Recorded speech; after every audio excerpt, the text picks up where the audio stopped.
नमस्कार प्रिय विद्यार्थियों, वीके नॉलेज इलेक्ट्रिकल में आप सभी का स्वागत है। वैकेंसी न्यूज़ अपडेट लेकर एक बार फिर उपस्थित हूँ। वैकेंसी डिप्लोमा वालों के लिए है, तो आईटीआई वाले स्टूडेंट्स इस वीडियो को स्किप कर सकते हैं, उनके लिए वैकेंसी नहीं है। डिप्लोमा में वैकेंसी के लिए क्या क्वालिफ़िकेशन रखी गई है, कौन कौन अप्लाई कर सकता है, सीटों की संख्या कितनी है, सिलेक्शन प्रोसेस कैसी होगी, सिलेबस एग्ज़ाम पैटर्न में क्या क्या आएगा, फॉर्म की फ़ीस कितनी है, एज कितनी है, इन्हीं सब सवालों पर हम चर्चा करेंगे इस वीडियो में। भर्ती से जुड़े हर सवाल का जवाब आपको इस वीडियो में मिलेगा। आपसे निवेदन रहेगा कि वीडियो को पूरा कंप्लीट लास्ट तक ज़रूर देखना। चैनल से पहली बार जुड़े हैं तो सब्सक्राइब कर लीजिए। हम इसी तरह का अपडेट, कंटेंट और न्यूज़ नोटिफिकेशन इस चैनल पर आपको प्रोवाइड करवाते हैं। आइए माय डियर शुरू करते हैं। आगे बढ़ने से पहले एक जानकारी दे दूं, इस वीडियो के डिस्क्रिप्शन में लिंक दिया गया है, हमारा टेलीग्राम ज़रूर ज्वाइन करें। भर्तियों से संबंधित जब भी अपडेट आते हैं तो सबसे पहले हम आपको टेलीग्राम पर ही प्रोवाइड करवाते हैं। वीडियो बनती भी है तो बहुत बाद में बनती है और कई बार वीडियो बनाते भी नहीं है। आइए वैकेंसी पर एक नज़र डालते हैं। माय डियर, वैकेंसी है NSPCL की। दरअसल N का मतलब NTPC है और S का मतलब सेल है और PCL है पावर कारपोरेशन लिमिटेड या कंपनी लिमिटेड, बोल दो एक ही बात है। मतलब ये NTPC और सेल दोनों का जॉइंट वेंचर है। अब देखो, वैसे तो NTPC अपने आप में बहुत बड़ा हमारे लिए PSU है, पब्लिक सेक्टर अंडरटेकिंग है, और सेल भी बहुत बड़ा अंडरटेकिंग है। अगर हम देखें दोनों PSU टॉप के हैं, दोनों में इंडिविजुअल अपनी वैकेंसी आती है, लेकिन ये इन दोनों को मिला करके एक JV बनाया हुआ है, यानी जॉइंट वेंचर, और इन दोनों में कंबाइंड जो ऑपरेशन हो रहे हैं वहाँ वैकेंसी है। बड़े 3 राज्यों में वैकेंसी है, उनमें जहाँ जहाँ आपकी सीट है आप अप्लाई कर सकते हैं। पूरे भारत से कोई भी बच्चा अप्लाई कर सकता है। डिप्लोमा होल्डर, आपके पास अगर डिप्लोमा है तो आप भर सकेंगे। किसका है ये देखो, इन्होंने लिख भी दिया है, joint venture of NTPC and SAIL. NTPC national thermal power corporation है और सेल है steel authority of India limited. दोनों ही बहुत टॉप के PSU है। इन दोनों में अगर अलग अलग नौकरी करने का मौका मिल जाए तो भी बहुत बड़ी बात है, तो हमारे लिए तो दोनों का जॉइंट वेंचर आ रहा है। आइए पदों की संख्या पर एक डिटेल नज़र डालते हैं और फिर आपको बताते हैं। अच्छा, एक बात बताऊँ मैं, बहुत सारे बच्चे ना सवाल पूछते हैं, तो मैं बता दूँ वैकेंसी पूरी तरह से रेगुलर है, कोई प्रॉब्लम नहीं है। मतलब वो कॉन्ट्रैक्ट वाली वो वैकेंसी नहीं है। तो हमें अगर नौकरी रेगुलर वाली मिल रही है तो मुझे नहीं लगता कोई इश्यू इसमें होने वाला है। क्या पदों का नामकरण क्या रखा गया है? डिप्लोमा ट्रेनी और लेब असिस्टेंट ट्रेनी नाम से है। डिप्लोमा ट्रेनी की 24, लेब असिस्टेंट की 6 सीटें हैं। कहाँ कहाँ पर है? भिलाई छत्तीसगढ़ में। C&I वालों की 1 है और केमिस्ट्री वालों की 2 है। C&I है control and instrumentation. Rourkela Odisha वाले में 4 इलेक्ट्रिकल की, 2 मैकेनिकल की, 2 C&I की और 2 केमिस्ट्री की पोस्ट यहाँ पर है। दुर्गापुर वेस्ट बंगाल वाले में 8 इलेक्ट्रिकल की, 4 मैकेनिकल की, 3 C&I की और 2 केमिस्ट्री की पोस्ट है, सीटें हैं। अब अगर इलेक्ट्रिकल से आप डिप्लोमा होल्डर है तो 4 और 8 ये 12 सीटें हैं आपके पास, अप्लाई कर सकते हैं। अप्लाई करते समय आपको जो है वो प्रायोरिटी चूज करनी होगी, ये ध्यान रखें। अगर क्वालिफ़िकेशन पर एक नज़र डालें हम, तो जो इलेक्ट्रिकल वाले हैं उनसे full time diploma electrical and electronics engineering में मांगा गया है। यानी प्योरली इलेक्ट्रिकल में अगर आपने डिप्लोमा कर रखा है तो भी ठीक, और एक कंबाइंड होता है इलेक्ट्रिकल प्लस इलेक्ट्रॉनिक, तो वो वाला भी चलेगा। लेकिन ध्यान दीजिएगा 60% पास मार्क रखा गया है यहाँ पर। किसके लिए है? अनरिजर्व कैटेगरी के लिए है, OBC के लिए है और EWS वालों के लिए है। SC ST और फिजिकली हैंडीकैप्ड बच्चों के लिए पास मार्किंग की कोई बाउंडेशन नहीं है। आपको मिनिमम पास मार्क है बस। अगर आपने पास किया हुआ है तो आप एलिजिबल है। परसेंटेज की कोई बाउंडेशन आपके लिए नहीं है। और अगर C&I वालों के लिए बात करूं तो मैं इंस्ट्रूमेंटेशन और इलेक्ट्रॉनिक्स में मांगा गया है, और मैकेनिकल या प्रोडक्शन इंजीनियरिंग में मैकेनिकल वालों से डिप्लोमा मांगा गया है। ठीक है जी। क्वालिफ़िकेशन के लिए अगर बात की जाए तो वो कह रहा है कि भारत में किसी यूनिवर्सिटी से किया हुआ हो या फिर स्टेट गवर्नमेंट या किसी भी एक अथॉरिटी से वो अप्रूव्ड होनी चाहिए तो आपका चलेगा। और इसमें ज़्यादा कुछ है नहीं बताने के लिए। हम आगे बढ़ते हैं, पॉइंट टू पॉइंट चर्चा करेंगे। वैसे देखो, आपको एक बात बताऊँ, नोटिफिकेशन आए हुए बहुत दिन हो गए हैं। नोटिफिकेशन टेलीग्राम पर सेम डे डाल दिया था। उम्मीद है कि आपने वहाँ से नोटिफिकेशन को देख भी लिया होगा। अब डिटेल से वीडियो भी बनाते हैं, कई बार बच्चे क्या वीडियो ही देखते हैं, टेलीग्राम तक पहुँच नहीं पाते हैं, तो फिर यहाँ से आप नोटिफिकेशन देख सकेंगे। वो क्या कह रहे हैं आपको कि आपको ना ट्रेनिंग में रखेंगे 1 साल के लिए हम, और ट्रेनिंग के दौरान आपको मात्र 24,000 रुपये फिक्स सैलरी मिलेगी और कोई भी अलाउंसेज हम नहीं देने वाले हैं। कोई बात नहीं, सहन करेंगे। 12 महीने यूँ बातों बातों में निकल जाते हैं।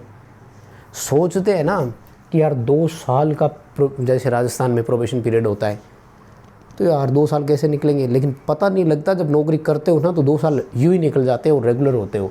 रेगुलर होते ही आपका 24,000 तो बेसिक होगा और इस 24,000 पर ऑल अदर अलाउंसेज मिलेंगे, जिसमें सबसे इम्पोर्टेंट होता है डियरनेस अलाउंस, महंगाई भत्ता।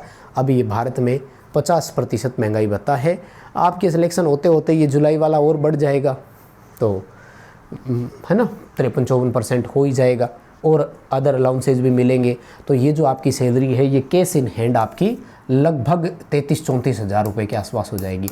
हाँ ठीक है, डिप्लोमा किया हुआ हो 34,000 रुपये अगर प्रारंभ में मिल रहा है तो मुझे लगता है ठीक है। बेरोज़गारी से तो अच्छा है। देखो सरकारी नौकरी PSU में ये गवर्नमेंट ही होती है एक तरह से, कोई हटाने वाला नहीं होता है यहाँ पर, और सरकार के नियम चलते हैं और बाद में डरते हैं कि गुरुजी बिक जाएगा, ये वो कुछ नहीं होता। अगर ये प्राइवेट भी हो जाते हैं तो कर्मचारी रहते हैं। NTPC ने अभी राजस्थान में बिजली कंपनियों के साथ उत्पादन में खास तौर से MOU किया है, फिर भी सिस्टम वैसे ही चल रहा है। पहले भी इन्होंने कहीं किया हुआ है, एम्प्लॉय वहीं है और वो उस निगम या उस राज्य सरकार के ही कर्मचारी है, तो घबराने की ज़रूरत नहीं है। कुछ भी हो अपन को इस चीज़ से मतलब। एज पर बात करते हैं, 27 साल की एज रखी गई है। कहाँ से होती होगी? 18 से शुरू होती है, 27 वर्ष की एज है। और ये क्राइटेरिया किस कैटेगरी के लिए है? ये अनरिजर्व कैटेगरी वाले बच्चों के लिए होता है। EWS कैटेगरी के लिए भी होगा। EWS को एज में रिलैक्सेशन PSU में नहीं मिलता है, ये ध्यान रखना। हाँ, OBC से अगर आप बिलोंग करते हैं तो आपको 3 वर्ष का रिलैक्सेशन मिल जाएगा, यानी OBC में अगर आप 30 वर्ष की एज तक है तब भी अप्लाई कर सकेंगे, तो अपॉर्चुनिटी का फ़ायदा उठाइए। रिजर्व कैटेगरी में अगर आप SC या ST से बिलोंग करते हैं तो आपको 5 साल का रिलैक्सेशन मिलेगा। 5 साल की छूट आपको यहाँ मिलेगी, तो लगभग आपके लिए यहाँ पर 32 वर्ष की एज क्राइटेरिया में 18 से 32 दिखाओ दमखम अपना, इतना मौका तो बहुत है। ठीक है जी, और क्या करेंगे? सिलेक्शन प्रोसेस की बात कर रहा है, आ जाओ जी उस पर नज़र डालते हैं। वैसे तो पॉइंट टू पॉइंट सारी चीज़ें लिखी हुई है, इतना आपको समझ आता है तो आप भी अच्छे से पढ़ सकते हैं, लेकिन फटाफट से बात कर लेते हैं। ऑनलाइन टेस्ट होगा जिसमें 50 क्वेश्चन रहेंगे आपके। कहाँ से? एप्टीट्यूड टेस्ट होगा, general English, quantitative aptitude. Quantitative aptitude होती है मात्रात्मक, यानी इसमें ये मैथ टाइप वाली जो रीजनिंग होती है ना वो होती है, और रीजनिंग तो आएगी प्लस 70 क्वेश्चन आएंगे टेक्निकल के, यानी 50 क्वेश्चन है नॉन टेक के और 70 क्वेश्चन है आपके टेक्निकल के, जो आपके डिप्लोमा ब्रांच से रिलेटेड क्वेश्चंस होंगे। ठीक है जी। 1/4 नेगेटिव मार्किंग है, ये ज़रूर ध्यान में रखना, क्योंकि नेगेटिव मार्किंग से ही आपको पेपर अटेम्प्ट करने का डिसाइड करना होता है। अगर नेगेटिव मार्किंग नहीं है तो हर हालत में सारे के सारे क्वेश्चन अटेंड करने होते हैं, और नेगेटिव मार्किंग है तो सोच समझ करके हमें अटेंड करना होता है। ठीक है जी। और मुझे नहीं लगता कि इसमें कोई बड़ी बात रह गई कि वो क्या टेस्ट सेंटर कहाँ आएंगे, यानी एग्ज़ाम देने के लिए कहाँ जाओगे? दिल्ली NCR में आएगा, कोलकाता में भी आएगा, रायपुर होगा और भुवनेश्वर होगा, बस और नहीं है। वो कह रहे हैं कि अगर अलग से कोई भी आएगा तो हम आपको एडमिट कार्ड पे जो लिख करके भेजेंगे वहाँ से आपको पता लग जाएगा। आगे एज पर रिजर्वेशन सीटों का डिस्ट्रीब्यूशन किया गया है। मुझे नहीं लगता कि रिजर्वेशन के हिसाब से हमें सीटें देखने की ज़रूरत है क्या, सबका अपना अपना क्राइटेरिया है, वो उसमें मिल जाएगा। डिटेल भी आप देख सकते हैं, फटाफट से मैं आपको ले चलता हूँ आगे। अच्छा, एक तो इसमें सिक्योरिटी बॉन्ड है भैया, वो कह रहे 3 साल तक आप नौकरी छोड़ नहीं सकेंगे, तो कोई बात नहीं, सरकारी नौकरी मिलती कहाँ है ना। हाँ, लगता होगी गुरुजी डिप्लोमा बेस पे ठीक ही है, नौकरी कर सकते हैं, कोई बात नहीं है, और बीच में अगर मिलेगी तो कोई बात नहीं, बड़ी नौकरी मिलेगी तो ये पेमेंट हमें भरने में भी तो कौन सी वो है परेशानी है, भर देंगे। 1 लाख रुपए लेंगे EWS जनरल और OBC वालों से, और 50,000 रुपये लेंगे SC और ST वाले बच्चों से। देखो नौकरी लगते हो, कोई दूसरी वैकेंसी आती है, 5-6 महीने तो वैसे ही निकल जाते हैं, तो कोई ज़्यादा बड़ी बात नहीं है। साल भर आप नौकरी करोगे तो वैसे ही ज़्यादा पेमेंट उठा लोगे, लाख रुपए से ज़्यादा लेंगे नहीं, ये कन्फर्म है। ठीक है, 3 साल ये कह रहे हैं कि छोड़ने नहीं देंगे, कोई बात नहीं, हम छोड़ेंगे भी नहीं, कि आप हमें मत निकाल देना बस किसी भी बिना बात के। और एग्ज़ाम देने जाओगे तो TADA नहीं देंगे, ये कह रहे हैं। अच्छा हाँ, फॉर्म की फ़ीस पर मैं बात कर लेता हूँ यार। 300 रुपये की फ़ॉर्म फीस लगेगी भाई आपकी, ठीक है। और अगर हम बात करें इसके लिए एप्लीकेशन की क्रूशियल डेट पर, तो 25 सितंबर से ऑनलाइन एप्लीकेशन स्टार्ट हो चुके हैं इसके, इसलिए मैं बता रहा हूँ 25 को, ये 23-24 को डिटेल आ गई थी। सेम डे हमने आपको टेलीग्राम पर प्रोवाइड भी करवा दिया था, और 10 अक्टूबर 2024 इसके लिए लास्ट डेट है, तो अभी समय बहुत है आपके पास। समय निकाल कर अप्लाई कर देना। बात आती है कि कई बार बच्चे ना सिलेबस पूछते हैं। देखो एक चीज़ बताऊँ मैं आपको, जिस तरह से इन्होंने लिखा है ना, आजकल यही करते हैं, केवल वो आपको सब्जेक्ट या टॉपिक बताते हैं कि हम इसमें से लेंगे, ताकि बच्चे कोर्ट में ना चले जाएं, बच्चे इस बात का ऑब्जेक्शन ना करें कि आउट ऑफ सिलेबस है। जैसे इलेक्ट्रिकल में किसी ने डिप्लोमा किया, अब वो इलेक्ट्रिकल से रिलेटेड कोई भी सवाल पूछे, बाई चांस उन्होंने टॉपिक डाल दिए और उसमें मान लो कि वो वाइंडिंग का टॉपिक डालना भूल जाते हैं और फिर आपसे वाइंडिंग के सवाल पूछ लेता है, तो आप क्या कहोगे कि ये तो सिलेबस में था ही नहीं। इसलिए वो क्या करते हैं कि आजकल केवल टॉपिक डालते हैं, तो वो आपको बता दिया इन्होंने, जनरल इंग्लिश आएगी, एप्टीट्यूड रहेगा, रीजनिंग रहेगी और टेक्निकल रहेगा आपका, जो कि आपकी पर्टिकुलर ब्रांच से रिलेटेड है। ठीक है, और फॉर्म की फ़ीस जो है वो मैंने आपको बताई, 300 रुपये फॉर्म फीस है। ठीक है, अप्लाई कहाँ करोगे, nspcl.co.in वेबसाइट पर जाकर कर सकते हैं, और बाकी किसी जानकारी के लिए आप ये पूरा नोटिफिकेशन पढ़ लेना, हमारे टेलीग्राम पर अवेलेबल है। वीडियो को लाइक कर दीजिए प्लीज़, चैनल से पहली बार जुड़े हैं तो सब्सक्राइब करेंगे, दोस्तों तक शेयर ज़रूर करेंगे।